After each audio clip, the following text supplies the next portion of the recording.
Hey, what's up, growers? Welcome to my tips playlist. I'm going to be showing you a deep dive into what I do in my garden, tips and tricks that I've learned along the way to help you crush it in your garden. Let's go check it out.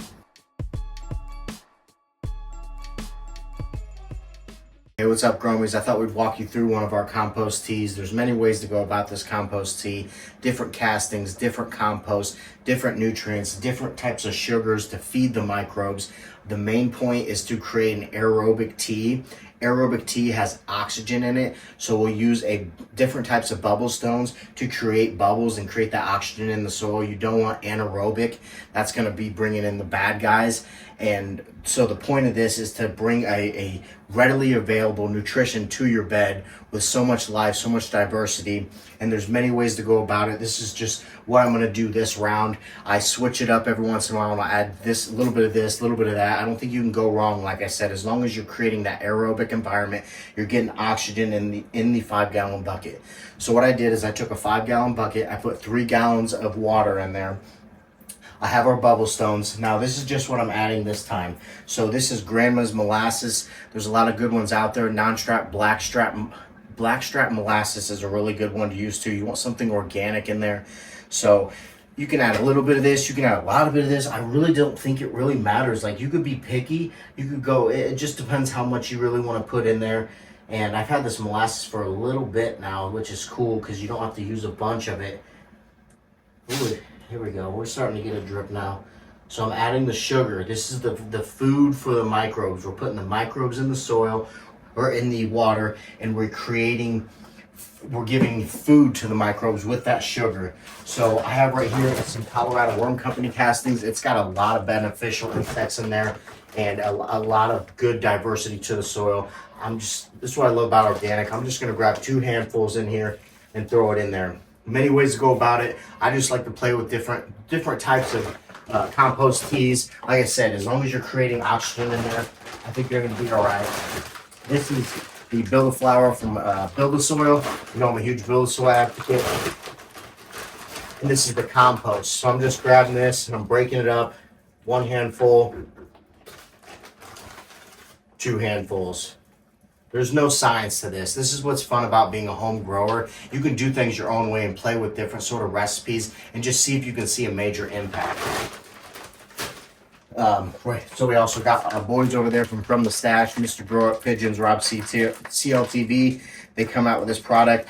It's got a lot of really good beneficial bacteria. It's got silicone, it's got seaweed in it, humic acid, and a little bit more in there.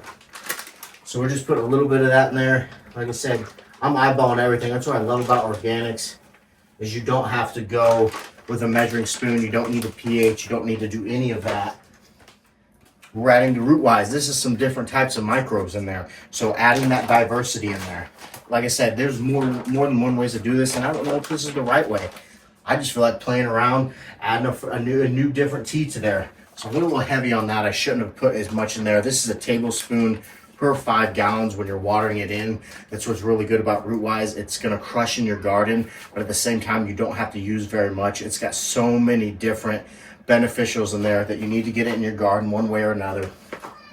And then we got the biofloss here. This is different type of microbes produced, made for flowering points.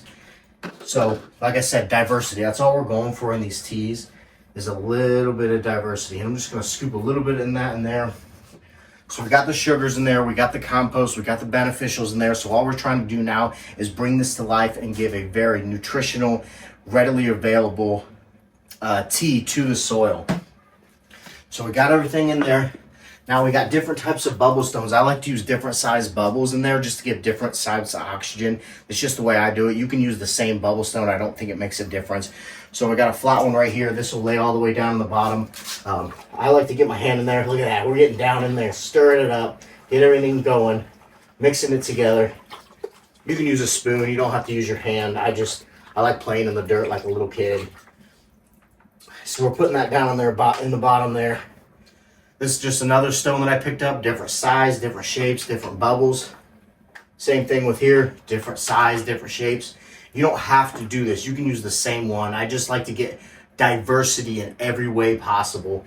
So now let's go ahead and turn this thing on real quick. And this is just an active aqua that I got from my local grocery store, creating bubbles. Let me go ahead and bring you in here and show you what you're after. Like I said, you can brew any type of tea. There's many ways to go about it.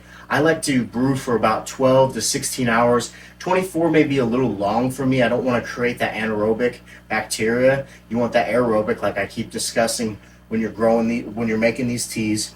So about 12 to 16 hours is what I run with. There's many ways. Some people do 48 hours.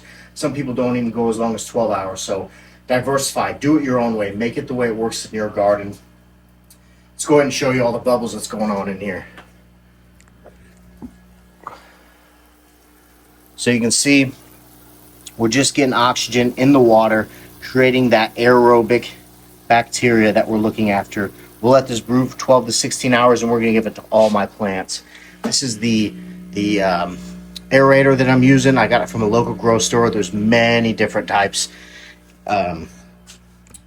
So thanks for following along, Gromies. Oop, got you in the wrong spot there. Thanks for following along, Gromies. I just want to show you a quick tea recipe that I use. There's many ways to go about it. Add anything you want. You ain't going to hurt anything as long as you're getting oxygen in the soil. So much love, Gromies, and I hope you have a great night.